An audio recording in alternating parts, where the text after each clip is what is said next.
Hello. Hi. Your hair's so long. I'm trying to grow it out, but it doesn't feel that long to me.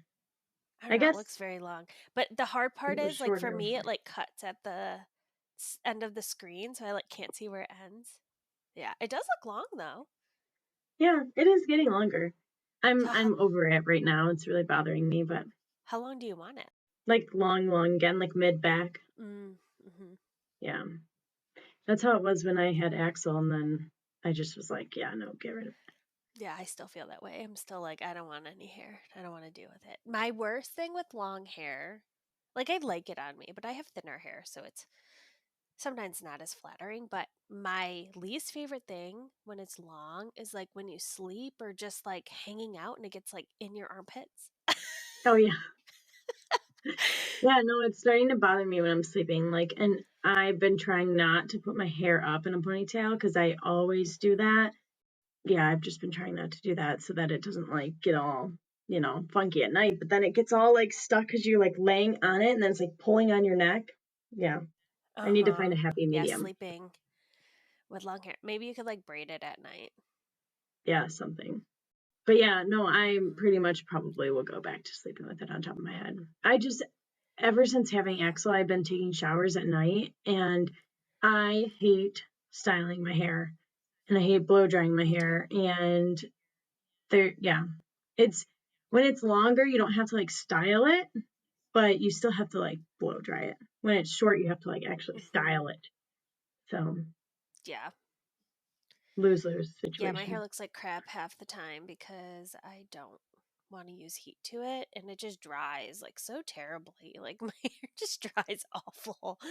Maybe it could dry a little bit better if I put some effort into it. I know some people like, do some wrap towels because I have, wavy, curly-ish hair. It's just not tamed and so it's very frizzy and weirdly straight in some areas, but I don't know. So if I like maybe put effort towards it, I could. I want to be somebody who can shower at night, but if I were to shower at night, my hair is a complete mess in the morning. There's like no taming it. Yeah. Mine's just looking so bad. I think I need to go back to showering in the day, but or in the morning. But the problem is that I don't know. Austin and I always shower together. And so Hmm. whenever he gets off work, that's when we shower. It's just like our habit, it's Yeah. just what we always do.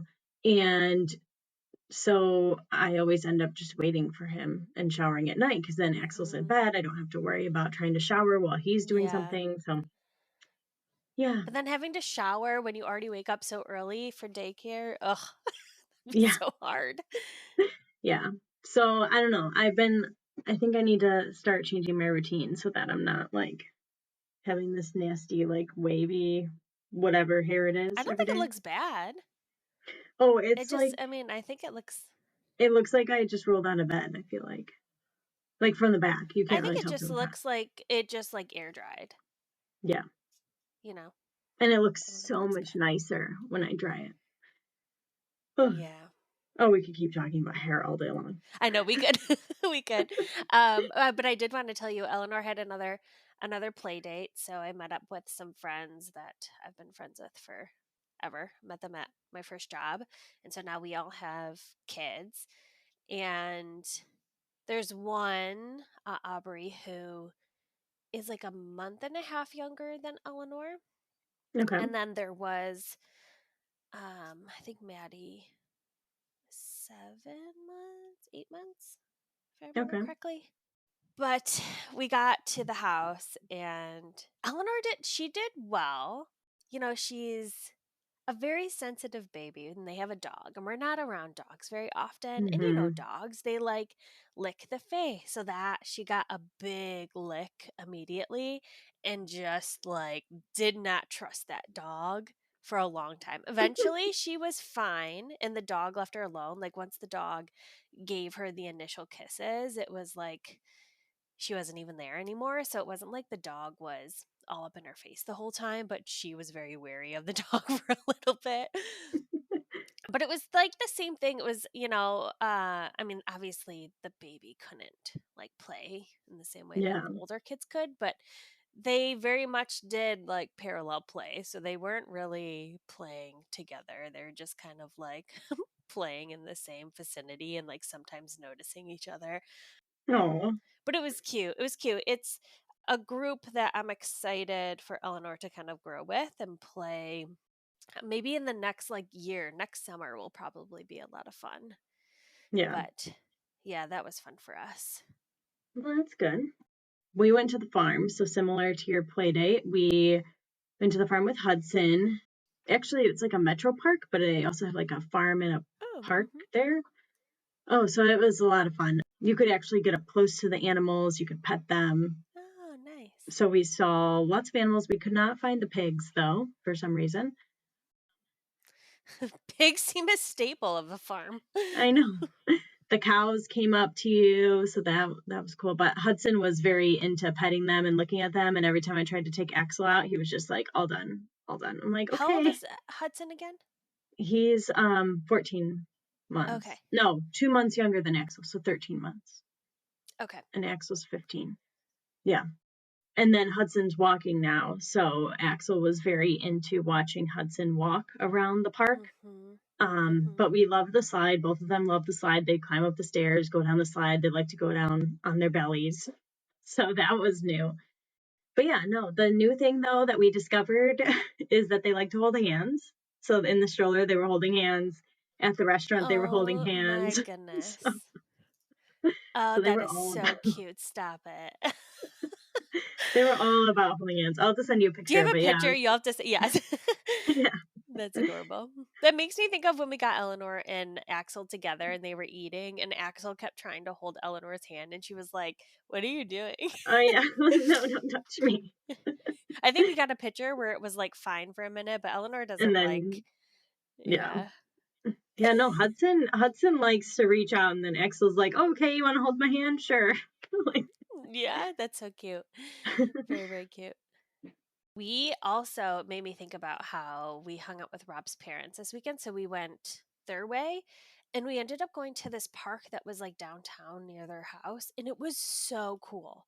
This was like the mm, coolest park I've ever seen. It was like all wood structures and it was huge, like yeah. huge.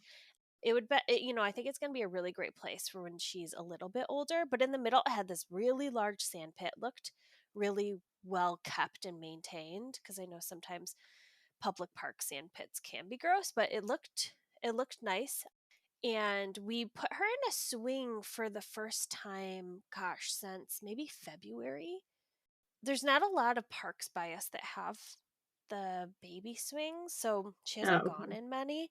So I put her in that swing and we were pushing her and she was cracking up and giggling and she kept going, "Wee! Wee!" It was literally the cutest thing. I'm like obsessed. I'll have Oh, to send you the video, but it was like yeah. so cute. And then this park has this little trail that kind of follows the water.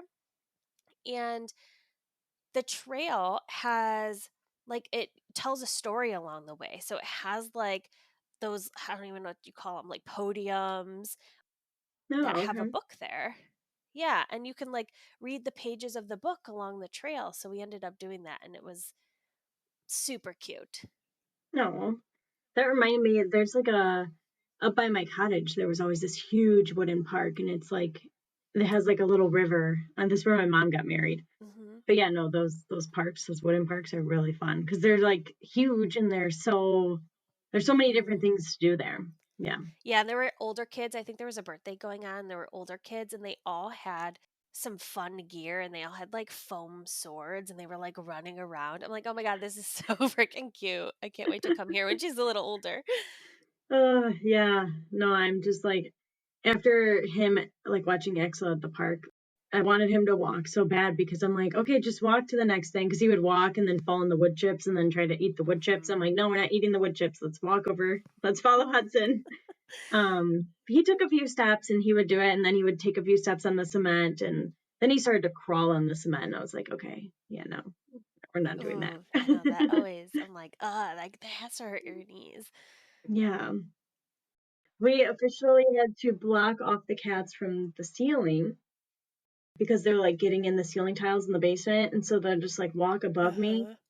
And so we did that. We put some cardboard up yesterday and blocked it all off. But my black cat, the crazy one, has been like super sketch too, the past like all weekend. Like won't come upstairs, wants to stay in the basement. And then when he comes Really? upstairs, like looking around in the living room. Yeah, and I'm like, this is really weird. So this morning he seemed fine, but all weekend he just sat in the basement and would not come upstairs. What the heck? So if anybody knows what that means, please let me know because he is the Yeah, most seriously. outgoing, crazy cat I've ever had, and I don't know why he's being sketch. Maybe because you blocked him off from that, so now he's like, "What's going on? But What's I did going on it up last there?" night, like Sunday night. Oh, so he was. That is weird. So it was all weekend long. Yeah, I don't know. You think he like hears something? Maybe there's like an animal in the wall. No, no, don't please don't say that. I I don't want an know. animal I in won't my put that out wall. there. Ugh, ugh. Oh man, I feel like I hear stuff in our walls sometimes. Like nothing like crazy, and it's probably on the outside. But sometimes I'm like, is that inside? Is it in my wall? It's creepy. I know Yeah, because you've that's how I. had bats a lot. Yeah, that's how I felt with the bats. And you think they're mice because they sound like little Hmm. mice, but they're bats. Yeah. So welcome everybody to the Mom Era podcast. My name is Megan. And I'm Alyssa.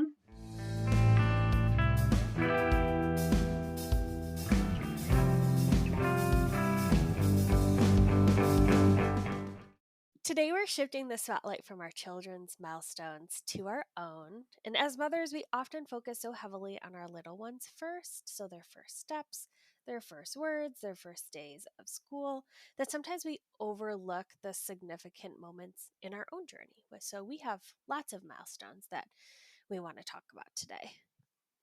Yeah, from the first positive pregnancy test to those hard earned moments of parental triumph, motherhood is filled with milestones that deserve to be celebrated. So, join us as we explore these special milestones and sharing our personal stories, reflecting on the powerful journey of becoming and growing as a mother. Yeah, I'm kind of excited for these. I know we've talked about some of these different topics just as we've talked about different topics in this podcast, but to kind of frame them as milestones really puts it in perspective, I feel like. All the things we've Yeah. accomplished. Yeah, we've accomplished so much. And I feel like as you're going through it, you don't necessarily realize, like, hey, I made it this far. I made it to this next step because you're always like, okay, what's next? Okay, what's next? Hmm. And it's Yeah. really hard to reflect on how far you've actually come. So, what would you say is the first milestone you ever felt as a mother? Hmm, probably finding out I was actually pregnant after however long about trying to get pregnant. Oh, that was a huge milestone for you. Yeah, and going through the IVF. So that was, I mean, it felt like so great to get to that point, but I felt so like, okay, now I got to get to graduating from the IVF clinic and then I got to get to the OB because I had like always had something like, okay, figure out what's wrong, then IVF, then get to this stage of IVF. And Hmm. so it felt more of like stages and like crossing off the box than it did like, oh my gosh, I'm pregnant and I'm just going to enjoy it right Yeah. away. So, Yeah. I even feel similarly, even though I didn't go through as much as you did to get pregnant, but like getting that positive pregnancy test, it was definitely a triumph for me. I was so excited. We were trying for a really long time. We ended up having to, completely track our cycles and really hone in on our cycles to be able to get pregnant. And so, like, getting that positive pregnancy test was amazing. And we did celebrate it at the time. But I remember just being so anxious that mhm. first 12 weeks, probably the whole pregnancy, but especially the first trimester. So I would even say, like, making it through your first trimester, like, that felt like a triumph and a milestone also, because it kind of alleviated some of that anxiety. And I'm like, okay, statistically, I should be able to carry this baby to full term. Mhm. Oh, and then after that, I was like, okay, I got to hit viability at 24 weeks. And then Mhm. I got to hit third trimester. So, I mean, going along with it this time, like not this time because I'm not pregnant, but a second time around, Mhm. I feel like I would feel more confident and able to enjoy it. Yeah. That was definitely a big milestone. It was a very exciting milestone. And then I just had a lot of anxiety after that. Mhm. So, Yeah. Yeah, and I think too, like kind of on the same thing as like finding out you're pregnant is the milestone of going to your first prenatal appointment and having the ultrasound and confirming that baby is in there, the baby is healthy, you heard a heartbeat, like going to that first appointment, you're like, oh man, this is real. Because I feel like from the pregnancy test to that appointment, there's this like, is this real? Are we sure there's something going on in there? And you haven't seen it yet with your own eyes. So you're just like trying to mhm. go off the cues of your body and being able to actually go into the ultrasound room and see the little gummy bear on the ultrasound is like huge. Yeah. Well, mine was a little different because Yeah. I knew immediately with the blood test that I was pregnant. So, like, I had the pregnancy test, I had the blood test. So you're like, okay, I'm pregnant. But still, like, I did have an ultrasound. So the first time I had gone into that appointment with my ultrasound, it was just like the circle with the heartbeat. So you couldn't really Hmm. see much until I think it was the 8 week. It was like the Yeah. 7 or 8 week ultrasound that I went to, and that was more of a. It actually looked like a baby instead of just a circle. Yeah. Because I think my first one was like at 5 or 6 weeks. And it had a heartbeat then? Mm, Yeah, I think 5 weeks is the earliest it can have a heartbeat. wow. But I think mine was closer to 6 weeks. But anyway, so that when I saw it actually in there outside of just the heartbeat, that was like, whoa, it's actually in there. Hmm. And then I also felt that when I went to the OB, because I like transitioned out of infertility, and then I'm like, okay, I'm considered a normal pregnancy right now, which was like so different. But Yeah. I was so excited to hit that milestone, like considered normal, because you're just like constant monitoring when you're in IVF. So, Hmm. Yeah. Yeah, that's a huge milestone. Yeah, I forgot yeah. that it was a little bit different for you. That you obviously were like, okay, yeah, I know it. I'm pregnant. They put a baby in me. Yeah. They put it But in I'm there sure, and it's saying it's in there, but once yes. you see it, you're right. It's very different. Hmm. Yeah, So, very confirming. I think one is finding out the gender too. You find out that you're pregnant, you have this like, time that you're waiting to figure out the gender, and some people don't find out until they give birth. Hmm. And you're kind of like picturing what this baby would be, girl or boy, and Yes. thinking through all the different scenarios. And then once you find out, it's like absolute. You're like, okay, it's a boy. Hmm. I'm gonna be a boy mom. And that's how I felt with Axel. I'm like, okay. Like I was just so excited either way, whether it was a girl or a boy. Yeah, me too. But yeah, and then it was fun because you had a girl and I had a boy, and we both got to Hmm. see like everything different. Yeah. I I want to hear the story of how you found out the gender. You probably told me, but it's been so long at this point.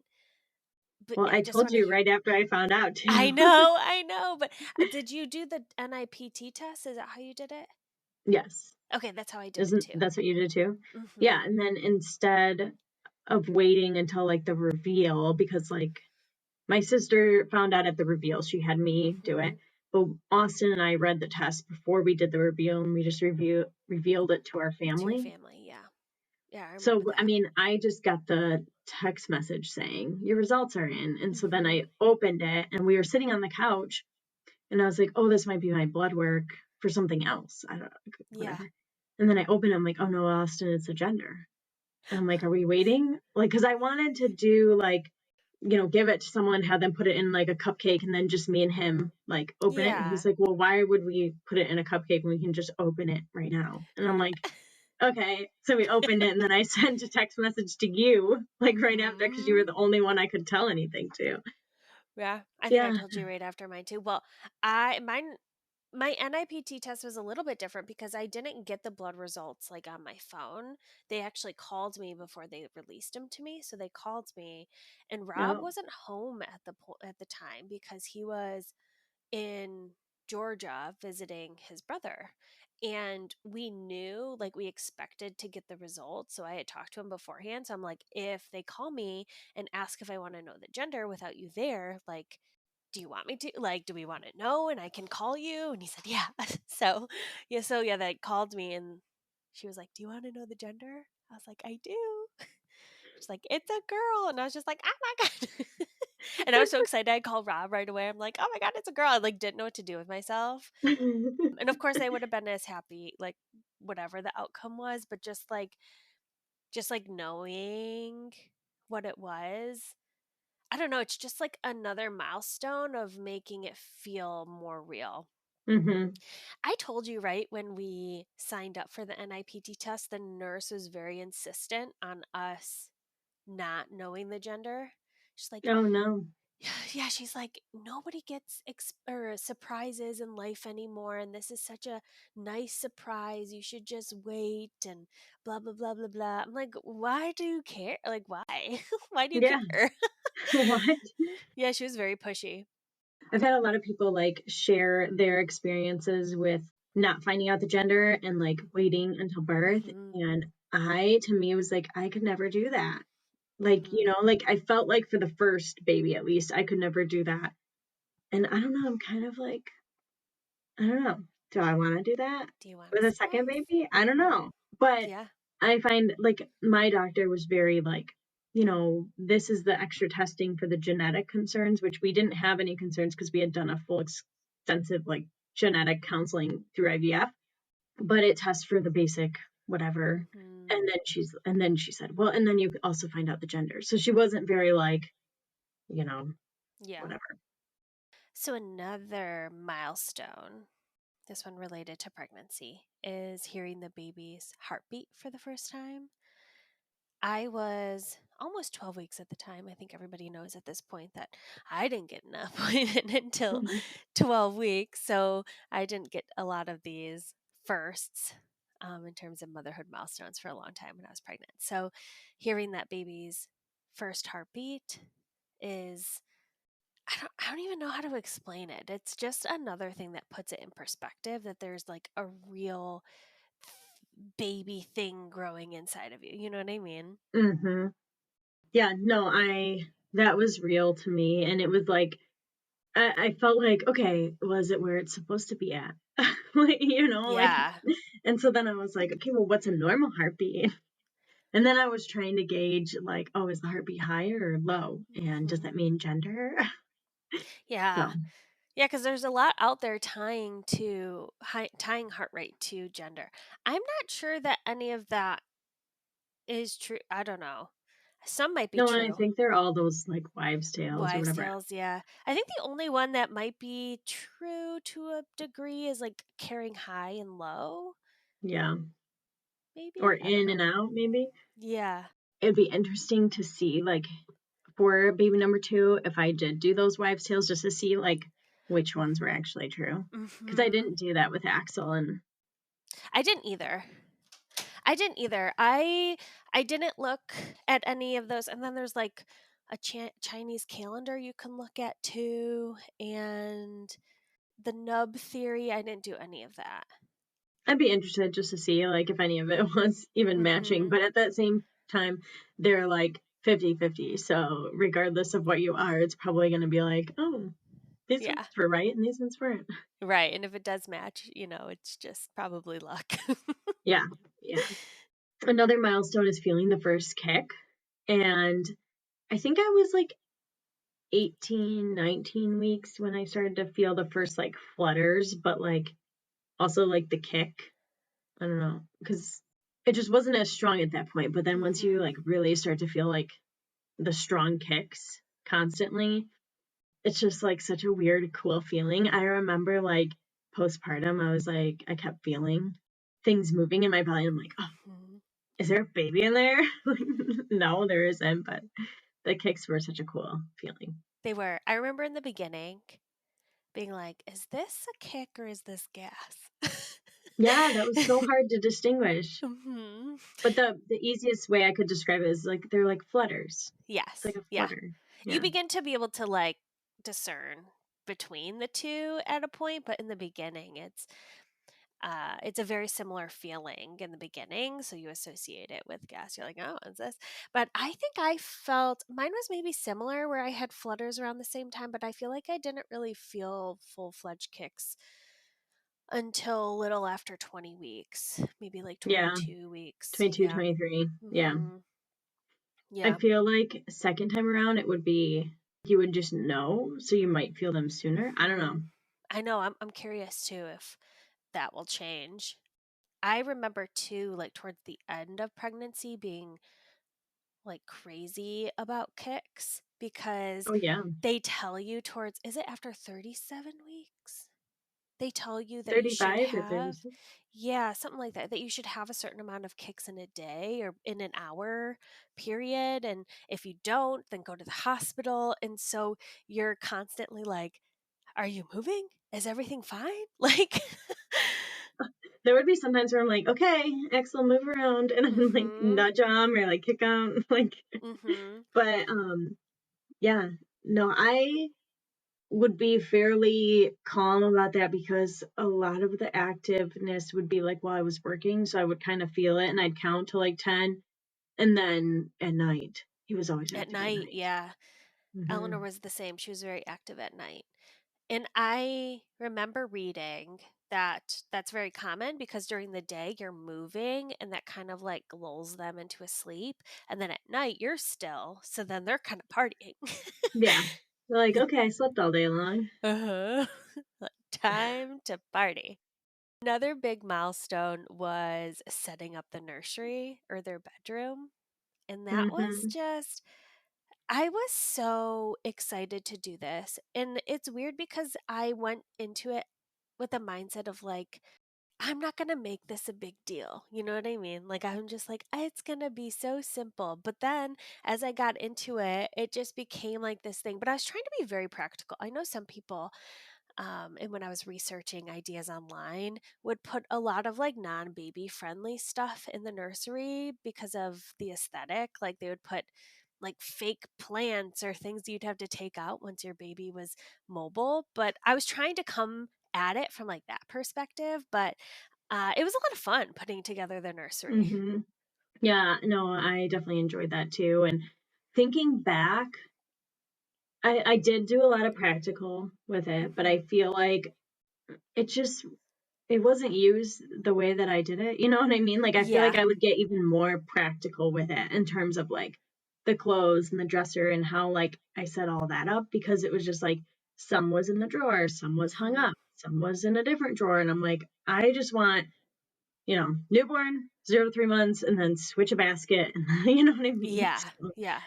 Yeah, it is funny now that you mention that. It's funny how we like set up the nursery not really knowing.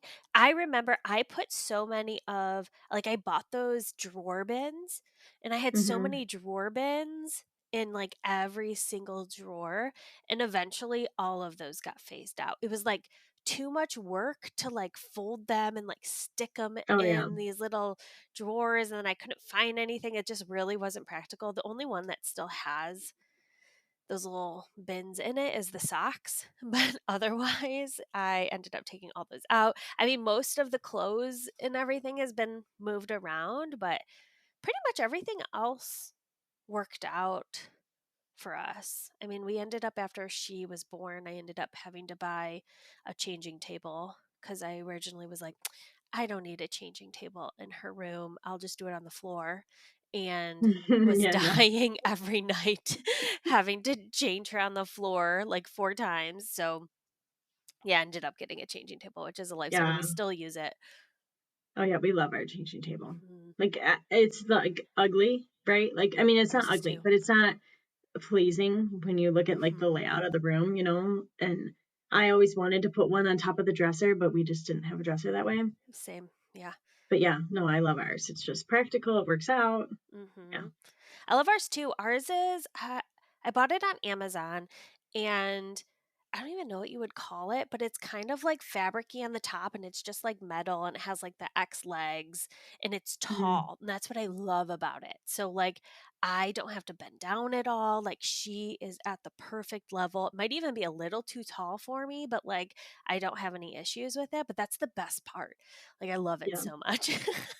Yeah, I have like the Delta one or whatever. It's just Hmm. the like the basic white one, but yeah. Yep.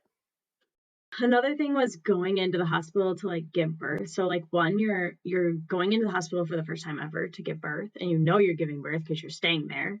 So you may have gone there a few times to even get checked out, but now you're like, okay, we're admitting you, you're giving birth. Hmm. But also like physically giving birth. Yes. Um, so I think those were like two milestones that like it didn't like sink in when I walked in, like, okay, we're going to the hospital now. Like it was just, Hmm. okay, we made it here. Now I just have to get this baby out of me. And then when the baby came out, it's like, okay, now I have to figure out how to be a mom. So Yes. they were very big milestones that I like was very proud of hitting and getting to. But again, my brain was always focused on the next thing. And I'm really trying to like not think that way now with Axel and Yeah. even like reverse that thinking because it was just so much like, okay, the next thing, the next thing, the next thing, and I couldn't enjoy the present. So Yeah.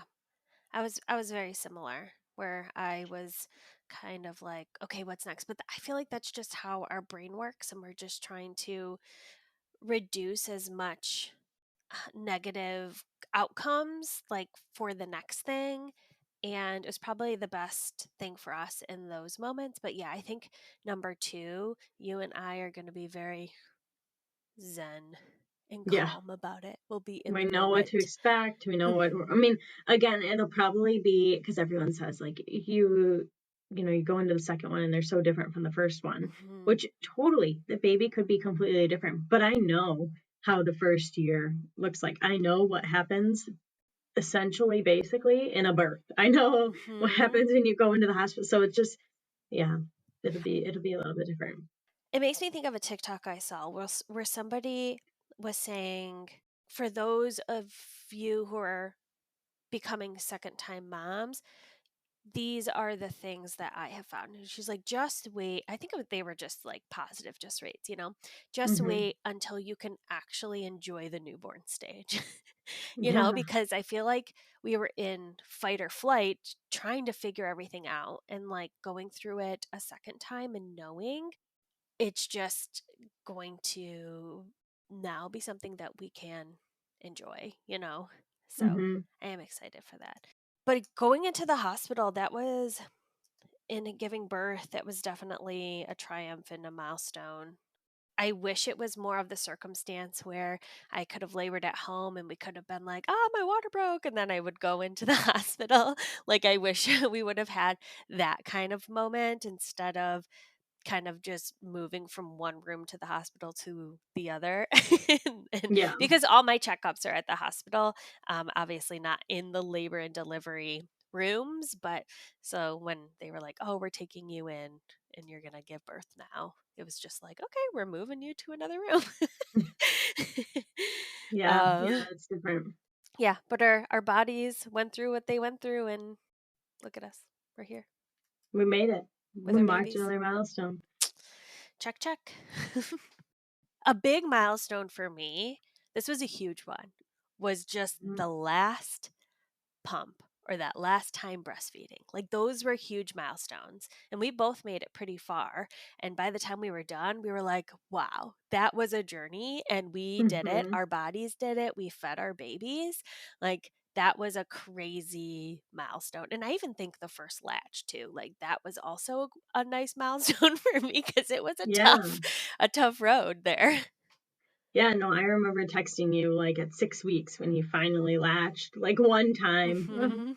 But, like making it to the stage that we did in terms of breastfeeding and pumping, it was just like, whoa, okay. Like there were so many Mhm. times where I was like, oh, I'll just stop at this time. And then I just made it another month. And then I made it another month. And it was Yeah. a lot of work and I was very proud of myself, but I was very happy to be done. But then I was Yes. very sad to be done. So, Yes. Yeah, it was weird, wasn't it? It was such a weird feeling to stop because it was like, okay, I'm ready. But then it was like, mhm. aw. Yeah. Like what? Hmm. Another one would be the first family vacation. And so that is a journey on itself.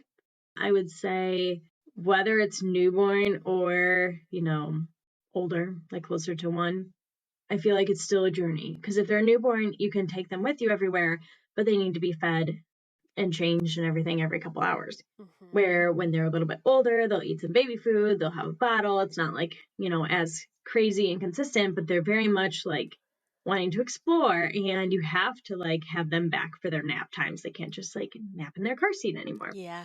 So that is a milestone in itself, and once you get through it, you feel much more confident the second time. Yeah, packing for that first trip. Oh my I gosh, I remember packed being like, so many things. yeah, because it's hard because, the at the time, gosh, I'm trying to think how old Eleanor was when we first went. Maybe 6 months? I can't specifically remember. But I was still pumping and she was still having, bottles like every 3 4 or whatever it was, and so having enough bottles and then having enough pump supplies and then having the stuff to clean it and making sure that we stayed in a hotel or stayed in Airbnb or whatever it was that had a sink that we could actually wash our Mm-hmm. parts and the pump stuff, you know what I mean? So that itself, I think, was the biggest milestone for me was like packing efficiently. Yeah. Yeah, because there's so much to pack, and when they're that small, there's only specific things you can set them down on, right? Like, Hmm. I traveled at 2 months and then like 11 months, and I was like, okay, the 2 months was nice, but I had to bring like a bouncer to set him in, Right. and then at 11 months, I could set him down. He could crawl, he could move around, Hmm. but like, he needed somewhere to sit to eat and, all this stuff. Yeah. So, yeah, it was a Yeah. lot. It is a lot. Yeah. Similarly, that first flight, I think, was a huge milestone for me. Yes. I was so Yes. scared going into it, didn't know what to expect. I was expecting everybody around me to be angry that I was bringing a child onto the airplane, which people probably were. But just like navigating that for the first time and it all working out, like I definitely feel more confident having hit that milestone and being able to do it again. Oh yeah, it goes so much better than you like expect it to. But it's like Mhm. when before you do it, you're like, okay, okay, okay, and then like the whole Mhm. flight, but it really tends to go a lot better than you expect the first Mhm. time. I'd Yep. say once you get into a toddler stage, it might be a little different, but Yes. I bet you. I feel like traveling from newborn to 1 is a very different experience than traveling from like 1 plus when your child is way more alert, awake, active. yeah. Another one is leaving your child for the first time. So again, I've talked about this a little bit. Like it was like a milestone for me, but I didn't I felt that like weird like shock. So it wasn't as weird when I actually left him for the first time. Like when we went out to dinner, like we would leave him with my mom, but also like I was leaving him with my Mhm. mom. So there was no like I wasn't ever nervous to like leave him with her. You know what I mean? Mhm. I think that also was different. Leaving him overnight was Yeah. a change, but like all I wanted to do was FaceTime him and see him. But Mhm. it was pretty similar to just being at home because it's not like he was in our bedroom or in our bed, so that one's a weird one for me. Like, yeah, I hit it, but it didn't affect me, I think, as much Yeah. as it would affect other people. Yeah. Yeah, that one was a milestone for me. We haven't left her a lot. I think there was one time Rob's parents babysat her when she was like maybe 3 months before the stranger danger kicked in, which happened around 4 months. And we had like gone to a movie and we had gone out. And both me and Rob were like, oh my God, we like miss her. Like it's kind of Hmm. tough to be out. It was good for us and we hit that milestone. I would say it didn't get easier after that. It got harder for us. I think primarily because of who our child is and because it was so difficult for her for for us to leave that it became very difficult for us to leave. And so that's kind of the area we've been in since like 4 months to now. And there have been periods where she's been okay. And we have had some date nights. Now we haven't left her as much as maybe some other people have. So, like, leaving her for the first time, that I think that was a big milestone for us. We haven't done an overnight without her, so I can't speak on that milestone yet. I haven't Oh, hit there. Yeah, Rob and I have never been without her for the night. We've never had a night on our own. Something we have talked about.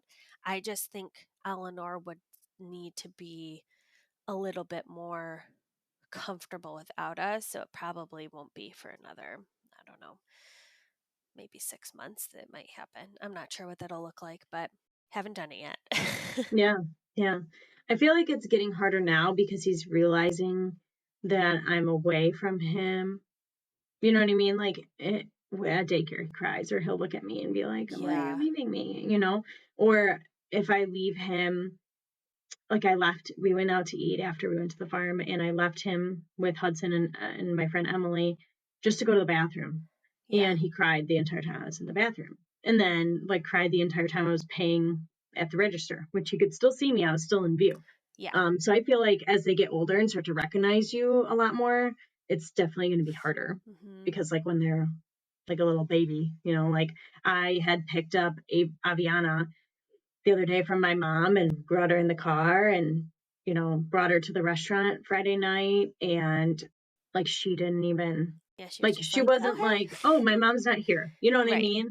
So that was very different at 3 months versus like if I was to Yeah. do that with Axel and it wasn't grandma or one of my sisters or someone that he's around all the time, he'd probably be freaking out. Yeah. So, yeah. Yep, and that's how we've been for a long time. I don't know if Eleanor's just been like super conscious of us since like 4 months. I don't know. But that She may be. must be. She yeah. I think a really big milestone for me was just moving away from being fearful and anxious about the new stuff that Eleanor is doing and becoming more confident and relaxed as a parent. And as I learn more and as we are learning our baby and understanding her needs and attending to her in a way that's best for her, to me, it's coming very natural. Like, for example, right now, she's working on walking. And because of that, she is also falling a lot more. And Hmm. she is getting bumps in her head and she is falling down. And like before, I used to kind of hover because I was really nervous for it. And of course, I don't want my baby to get hurt, but her falling and like hitting her arm isn't going to make or break her, right? Hmm. Like now I'm more confident to allow her to, potentially have minor scratches and bruises, whatever, to learn those new milestones that she needs. So I'm just becoming more confident, relaxed as a parent, which again is a huge milestone for me because the whole first year was very anxiety inducing and I was very fearful and focused on a lot. I was just learning it all, right? So, Hmm. Yeah, and I think we all are. And every mother is going to learn and navigate how it works best for them, especially like with how comfortable they feel and being more confident in different mhm, things. Like I can just see it in my sister. I've seen it around a bunch of other parents that I've been around. And I think being around other people parenting their children, like mhm. with me, right? It's given me different views and perspective on how people parent their children. Yeah. And that has allowed me to set more of like what I want. And so that's helped me relax in ways that I never thought that I would be relaxing because like Right. if you asked me when he was 3 or 4 months old, I was like super hovering, right? Mhm. And seeing like just other people and other kids like when they fall down, that was one of the things I set for Axel. It sounded like there's a cat Sounds in the ceiling. really. I'm about to be mad. Oh, Anyway, jeez. how did you get up there? Anyway, like I've tried really hard not to react anytime he does fall or Mhm. like hurts himself because I didn't want that constant reaction of like him getting upset. So that's helped, especially with like the walking stage because like Yeah. they fall all the time and he has so many bruises just from like crawling and all this stuff. Mhm. I'm still like, where did that come from? I didn't see that happen, but Right? but Yeah, and yeah, it's a no, good it's learning helpful. for them. Like, I think if we're protecting them so much to where they aren't having some of these negative consequences, they won't learn to not or to Hmm. be more stable, like learn that that is an important piece of what they're doing. So I agree with you. That's something I've been trying to focus on as well. It's But hard, it but we're is, doing it it. is. Mhm. Getting to the milestone the first time that your baby gets sick. And this can happen if they go to daycare. This can happen in kindergarten when they go to school. This can happen when they're around cousins, anywhere. It can happen anywhere. But just navigating like how your baby needs you and Mhm. like what they need because they can't communicate it to you. And even when they are like 2 or 3, they're not always like able to blow their nose or tell you exactly what's Mhm. wrong. So that was a very, very tough milestone to hit. Very proud I made it through it. But you just kind of learn like what your baby needs because they can't tell you and you have to adapt and figure it out and advocate for them. I think, like, similarly, because obviously my baby hasn't been sick or I haven't had to deal with any of that specifically. I think for us, it's definitely learning to like navigate her emotions. So Hmm. being able to calm her when she's upset or, being able to, distract her when she's like angry about something. You know what I mean? Or diaper changes when she's like, heck no. Like being able to get in a situation where you can effectively change her diaper, even though she's like, this isn't happening. So, kind of navigating her new emotions and her new behaviors and recognizing that as a parent and knowing how to curtail or teach her how to regulate. I think that is a huge milestone for me because these are things that I'm also learning alongside her. So being able to effectively parent and do it to her is like huge. Yeah. Yeah, definitely. And well, that was one of the things like I really have to use with Axel is like the distractions. Hmm. Because when he gets so upset that you can't calm him down, like, and you start to distract him, he'll just be like so focused on like touching the Yeah. clothes in his closet. And it's like, that took me a minute to learn. Like I didn't think about that. When he's so worked up, you just want to, as the mother, like hold him and make him feel better. And like Hmm. sometimes it's just like distracting him so that he can Yes. stop feeling this feeling. So Hmm. tip for all the mothers because I didn't Yeah. know that. Yeah. And distraction is a way to actually emotionally regulate the kid. So, like, it's it's not a bad tool. I feel like if somebody were like, "Oh, you just need to distract your kid when they're upset," would have been like, "Huh, that's weird." But they're actually being able to regulate their emotions when they're like getting Hmm. distracted, if that makes sense. So Yeah, there's to like like figure out actual how to stuff behind calm down it. and yeah, Yeah, yeah. Where for like sure. as an adult, you'd be like, really? Like you're not taking my emotions seriously, Right, right. Yes, So exactly. that wraps up all of our motherhood milestones. We hope that this episode or these topics were super helpful just in navigating all those different milestones that you go through. That, yes, they are scary, but also, yes, they're amazing, but also, yes, they're tough. So there's so many things that go into it, and everyone has a different experience. So we just wanted to share our experiences to help other mothers feel like they're not alone. And we'll probably go through so many more of these. Our babies are only like 1.5 Yeah. ish almost. So we've got a lot more milestones ahead. Yes, many more milestones. Before we know it, they'll be driving. Oh gosh. Oh my gosh. Stop. That's what my mom says. I'm like, oh my gosh, it went by so fast. She's like, wait till they're driving. I'm like, Mm-mm. oh, but what mom era are you in this week? So my mom era is one, I'm getting braver. And two, Eleanor is also getting braver. And she's, you I'm sorry. can't. What the? But she's getting much braver with walking. So every single day, she's standing up on her own and taking a few more steps. Mhm. and it's making me braver. I think I kind of mentioned this earlier, but it's definitely making me braver. I know she's feeling more confident. I'm feeling more confident. So, yeah, that's the stage we're in. Honestly, I wouldn't be surprised if in the next few weeks she's like full-fledged walking because she's just now showing so much confidence and interest in it. Oh, yeah, like, Axel, so he's not doing, like, the standing up on his own, like, he'll have to be next to something to, like, pull himself up. Mm-hmm. But usually when he stops walking, he'll fall to his butt and then just crawl, right? Yeah. Well, if he's standing next to something, I'll just, like, turn around, and again, it's, like, hit or miss when he takes a few steps. But yesterday I turned around and he's, like, walking halfway across the living room, and I'm like, "Oh, we're walking. Sorry, Yeah. mom missed that."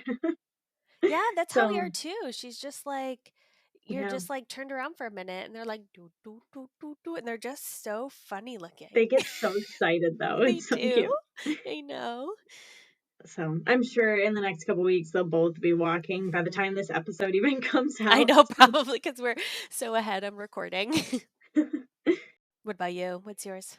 We are in our night terrors and our Oh, toddler diaper changes. So I have heard you talk a little bit about Eleanor's diaper changing, where uh-huh. she says no. Mm-hmm. But like, what does that exactly entail? Like, how does that go for you? So, generally, our process is like the first thing I try to do is I know we're gonna change your diaper. I say, I'm gonna change your diaper. She will sometimes just immediately say no, but I try to give her a toy. So I'm like, do you want your pops? She'll be like, no. So then I go through toys and I find one that she's interested in. I lay her down. And if that doesn't work, and she just is trying to twist, she's trying to get out, she starts yelling and screaming, she gets mad and like flails her arms. So the whole time, I'm just trying to find different ways to distract. What we have found recently, because she's very good at communicating, she understands gentle and she understands quick. So we try to say, Mom is going to be really gentle. Because I think a lot of our issues with diaper changes is that her butt it hurts and she doesn't want you to wipe her butt. And Mm, so I always say, Mama's going to be so gentle. And she'll be like, gentle. And we can like get to a point. Or sometimes I have to distract her with music, or sometimes I have to sing, or I have to try to find a different toy, or we try to play a little game. I think Rob has even brought back baby tickle time a few times, but it's just a lot of being as creative as possible. But yeah, she'll fight. And the worst part is when she's trying to like twist because the the changing table is like off the ground, so she has to be safe. hmm. But yeah, that's how it goes for us. What does yours look like? Pretty similar. For example, he just pooped earlier this morning, right? So I was trying to change him. I lay him down, and sometimes I'll give him a book. Usually in the morning, he has his like milk because he's obsessed with his milk. So he'll drink his milk. He'll let me do that. But sometimes, like, he just won't have it. But he doesn't say no, right? So he'll like, I'll take his diaper off. I'll wipe his butt, and he'll just literally start turning and like trying to Yes. climb off of the changing table. Like to the point where I'm like so fed up with it. Yeah. I'm like, can we start potty training you? Like, I don't, Uh-huh. She does this thing um, too where she clenches her butt cheeks so you can't get in there. oh, And she won't okay, let no, you he like bend doesn't. her legs down. Yeah, she will be like, uh-uh.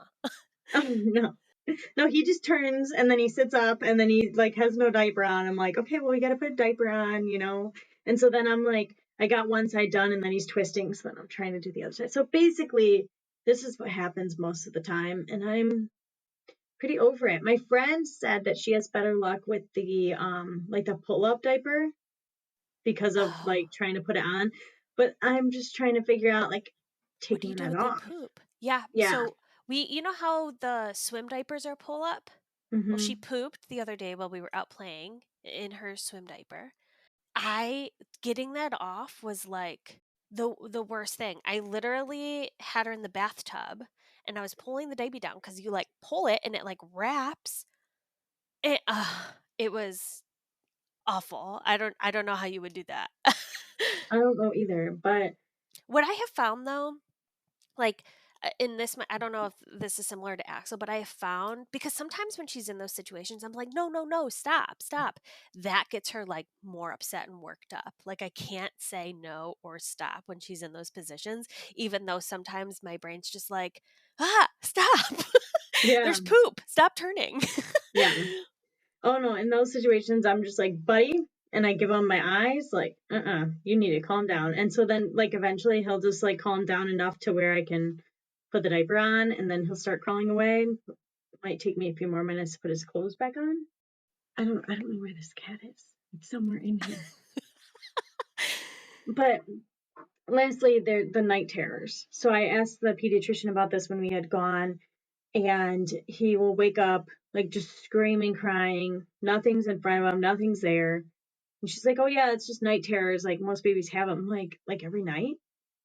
Like he's having night Yeah, terrors every night. Because he'll just cry, like to the point where he'll cry, and then I'll realize that he's crying because I'm dead asleep, and then I'll right. look over and he'll just stop crying. Like, oh okay. So now I'm like wide awake, like trying to fall back asleep. Yeah. But yeah, no, it's like maybe a minute or two of him crying. I read that night terrors are much more common in boys. David used to have night terrors when he was younger, and this was more like elementary school age that I specifically remember because he Mm, would wake up screaming and crying, and you would go into the room to try to calm him down, and he just wouldn't be there. Like yeah, he was like dreaming, but his eyes were awake, and it was terrifying. And so you were yeah, trying to like gently wake him up because you were then like a part of his nightmare. It was just very, very strange. I didn't know babies could have them. yeah. No, we pretty much have it like every night, every other night. Really? Wow. Sometimes it gets bad to where I go in there, but then he's just like his eyes are closed. Like last night, he sat up and was crying, and his eyes were just closed. I went and held him, and as soon as I holding him, he just passed out on me. And then I put him Poor down, and then he cried baby. because I walked out. But yeah, no, it's kind of scary. Like I'm like, can we stop Yeah. having bad dreams? Yeah. Like, what are you dreaming about? I didn't know that they Yeah. like had scary dreams. That How cat. how Who do you did it think's get in in there? here? It's Do you know? Nitro Oh, because the bell. yeah. I don't know how he got up there. I'm Sneaky. pretty sure something fell in the closet too because I heard it fall down, but I don't know. Oh, no. Yeah. Maybe he was in the closet. I don't know. Maybe. Yeah. So there's an area of your basement that doesn't have the ceiling tiles, and that's how they were getting up? Yeah, in the like storage room, so it's like shelves of storage, and then like right there you can like climb up into the ceiling. Hmm. But that's way on the other side of the basement. Yeah. So, and he always comes over here by me. Yep. What a So fun new thing you have to our deal our with in your house. our beginning of this episode when we thought we had done what we needed to do, it apparently did not work. So, Well, you're gonna have to find a new solution. We'll talk about it next week. yeah. Yeah. Well, thank you so much for joining us on the Mom Era podcast this week. Follow us on social media at momera_podcast on Instagram and TikTok, or email us at momerapodcast@gmail.com. We'd love to hear your motherhood milestones and if you have any insight into why my cat's being weird. So, Yes. Please send all inquiries to Alyssa ASAP about her yeah, cat. have a good Okay. week. Bye bye.